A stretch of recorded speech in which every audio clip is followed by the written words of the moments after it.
नमस्ते, मैं डॉक्टर पल्लव भाटिया। मैं स्पाइन सर्जन हूँ, पुणे में प्रैक्टिस करता हूँ। मेरा क्लिनिक है total Spine solutions and mother care clinic, Pune के वाकड़ एरिया में है। जैसा कि आप जानते हैं कि हम अपने YouTube channel Total Spine Solutions with doctor Pallav Bhatia, हम इस यूट्यूब चैनल पे हैं। और लास्ट टाइम जो पहला हमारा वीडियो था उसमें हमने स्लिप डिस्क क्या होता है, कैसे होता है और उसके सिम्टम्स क्या होते हैं, इसके बारे में चर्चा की थी।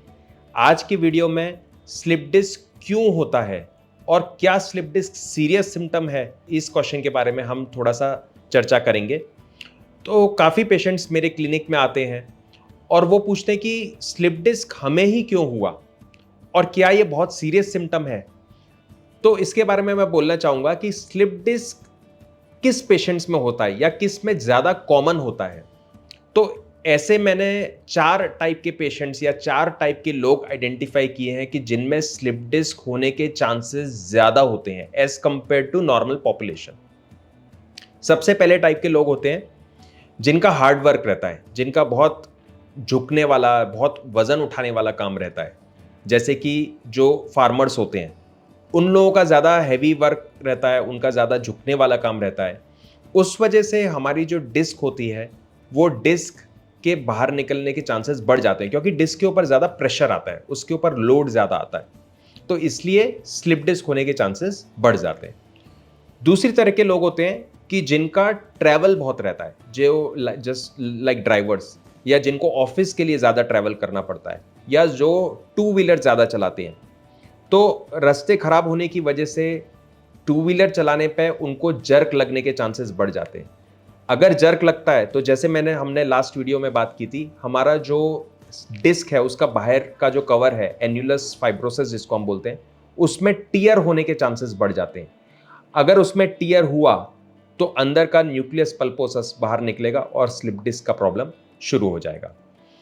तो ये कैटेगरी ऑफ पेशेंट्स में भी प्रॉब्लम, स्लिप डिस्क का प्रॉब्लम होने के चांसेस बढ़ते हैं।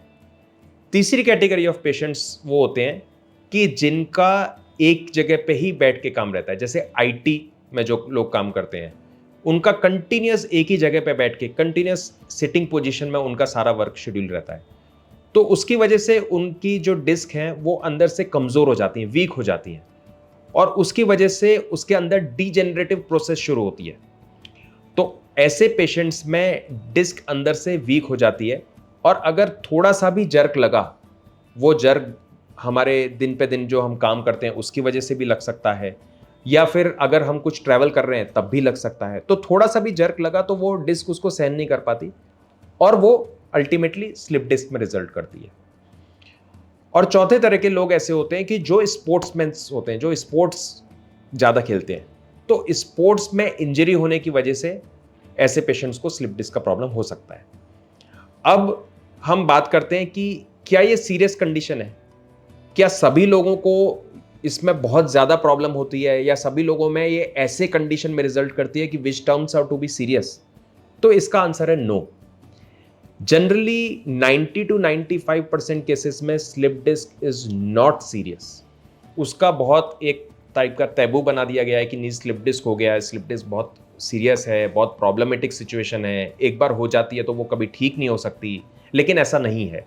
90 to 95% ऑफ पेशेंट्स में स्लिप डिस्क विदाउट सर्जरी से, जस्ट मेडिसिन से, फिजियोथेरेपी से, प्रॉपर रेस्ट लेने से, प्रॉपर डॉक्टर की गाइडेंस फॉलो करने से ठीक हो सकती है।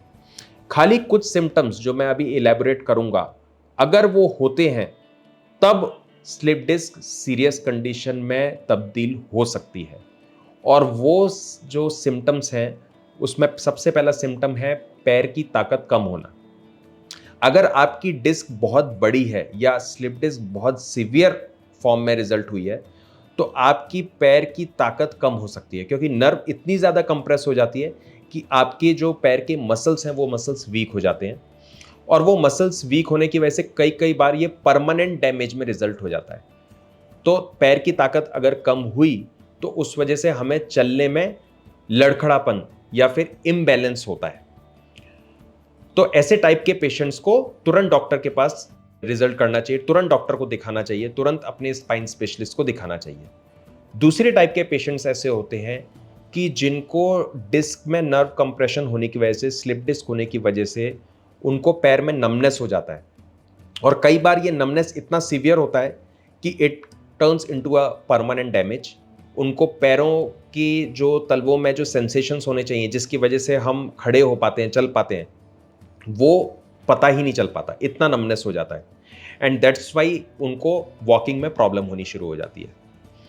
और तीसरे टाइप के पेशेंट्स ऐसे होते हैं कि जिनको नर्व में कंप्रेशन होने की वजह से उनके यूरिन और स्टूल में प्रॉब्लम हो जाती है। उनको ब्लैडर एंड बाउल डिस्टर्बेंस हो जाता है, उनको यूरिन आता है तो पता नहीं लगता, या यूरिन कंट्रोल नहीं हो पाता, या यूरिन करने में दिक्कत होती है, यूरिन रुक रुक के आता है। तो ऐसे ये 3 जो मैंने कैटेगरीज जो बताई, या 3 ये जो सिम्टम्स बताए, इन 3 सिम्टम्स में स्लिप डिस्क में हम इसको सीरियस प्रॉब्लम बोलते हैं, क्योंकि ये तीनों ही सिम्टम्स ऐसे होते हैं जो एक बार अगर हुए तो कई बार ये परमानेंट डैमेज की तरफ रिफ्लेक्ट करते हैं, या परमानेंट डैमेज इसकी वजह से हो जाता है। और अगर 3 में से कुछ भी ऐसा सिम्टम अगर आपको होता है तो आपको उसको नज़रअंदाज नहीं करना चाहिए। आपको तुरंत अपने नज़दीक स्पाइन स्पेशलिस्ट को, स्पाइन सर्जन को ज़रूर कंसल्ट करना चाहिए और उसका तुरंत इलाज करना चाहिए। Otherwise it turns to be into a permanent damage, और फिर उसकी वजह से हम लोगों को लाइफ टाइम डिसेबिलिटी भी हो सकती है। तो आज हमने बात की स्लिप डिस्क किस में होता है, स्लिप डिस्क सीरियस प्रॉब्लम है या नहीं है। तो मुझे लगता है कि आपको ये जो आज का वीडियो है वो पसंद आया होगा।